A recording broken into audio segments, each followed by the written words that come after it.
কৰোঁ তো কালি মই এটা ষ্টেটাছ দিছিলোঁ আস্ক মি কুৱেশ্যন কোন মই কোন তই বনাম বুলি তাতে 1500 কুৱেশ্যন আহিছে আৰু বেছিভাগ কুৱেশ্যনেচোন কিবা জীৱন সম্পৰ্কৰ কুৱেশ্যনে যে মই একচক পাহৰিব পৰা নাই কিবা এটা সমাধান দিয়ক কিবা কিবি চাওক মই যি ভাবোঁ তাৰমানে মোৰ ষ্টাইলত ক'বলৈ চেষ্টা কৰিম কিন্তু এইটো নহয় যে মই যি ভাবোঁ সেইটোৱে সঁচা যে প্ৰথম কুৱেশ্যনটো হ'ল অ' ডিম্পু দা মই মোৰ একচক পাহৰিব পৰা নাই কিবা এটা সমাধান দিয়ক হাত জোৰ কৰা স্মাইলি তাৰপিছত 1 2 3 4 5 6টা কান্দা স্মাইলি এই মানে মোৰ মতে এক্স বুলি নহয় অনলি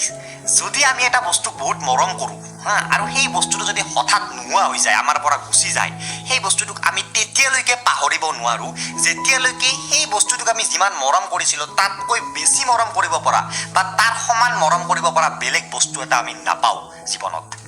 হা অনলি এক্স বুলি নহয় হা মই উদাহৰণ দিছোঁ ধৰক যিটো মোবাইলত মোৰ ভিডিঅ'টো আপুনি বৰ্তমান এনেকৈ চাই হাঁহি আছে সেই মোবাইলটো ধৰক নোহোৱা হৈ গ'ল চোৰে লৈ গ'ল ক'ৰবাত হেৰাই থাকিল আপুনি সেই মোবাইলটোক তেতিয়ালৈকে পাহৰিব নোৱাৰে যেতিয়ালৈকে আপুনি এটা নতুন মোবাইল নিকিনে বা নতুন কিবা বেলেগ বস্তু নিকিনে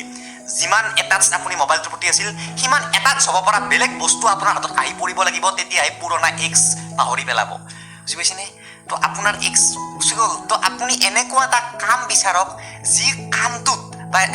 এটা মানুহ বিচাৰক যিটো মানুহত সেই এক্সতকৈ বেছি সময় আপোনাৰ মনোযোগ থাকে বেছি সময় ইণ্টাৰেষ্ট থাকে অনলি বেলেগ গাৰ্লফ্ৰেণ্ড বিচাৰে নহয় বয়ফ্ৰেণ্ড বিচাৰে নহয় বেলেগ কামো হ'ব পাৰে সেইটো বেলেগ কিবা বস্তু হ'ব পাৰে বেলেগ কিবা হ'ব পাৰে মুঠৰ ওপৰত ইয়াত যিমান সময় লগাইছিল তাতকৈ বেছি সময় মনোযোগ লগাব পৰা বস্তু এটা যেতিয়া হাতত আহি পৰিব এক্স অট'মেটিকলি এক্স হৈ যাব